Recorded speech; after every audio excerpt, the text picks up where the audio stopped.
ஸ்தோத்திரம். உங்களுடைய மகனை அழைத்து ஊழியர்களை பயன்படுத்துவதற்காக ஸ்தோத்திரம். இதுவரை நீ தந்திருக்கிற ஆத்மாக்களை நினைத்து நாங்கள் வைத்திருக்கிறோம் அப்பா. மண்ணை பெருகுவதை போல சபை பெருகும். இந்த வாக்குத்தத்தத்தின்படி இந்த சபை பெருகட்டும் இயேசுவின் நாமம். 1000ஆய் 10,000ஆய் பெருகட்டும் இயேசுவின் நாமம். சுற்றிலும் இருக்கிற அத்தனை மக்களையும் ஆத்மாக்களை தாரும் என்று ஜெபிக்கிறோம். சபை வளர்ந்து பெருகட்டும், ஊழியர்கள் பெருகட்டும். இந்த மகனை வல்லமையாய் பயன்படுத்துவீராக.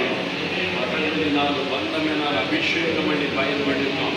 இந்த இடத்தில் அற்புத அடையாளங்கள் நடப்பதாக.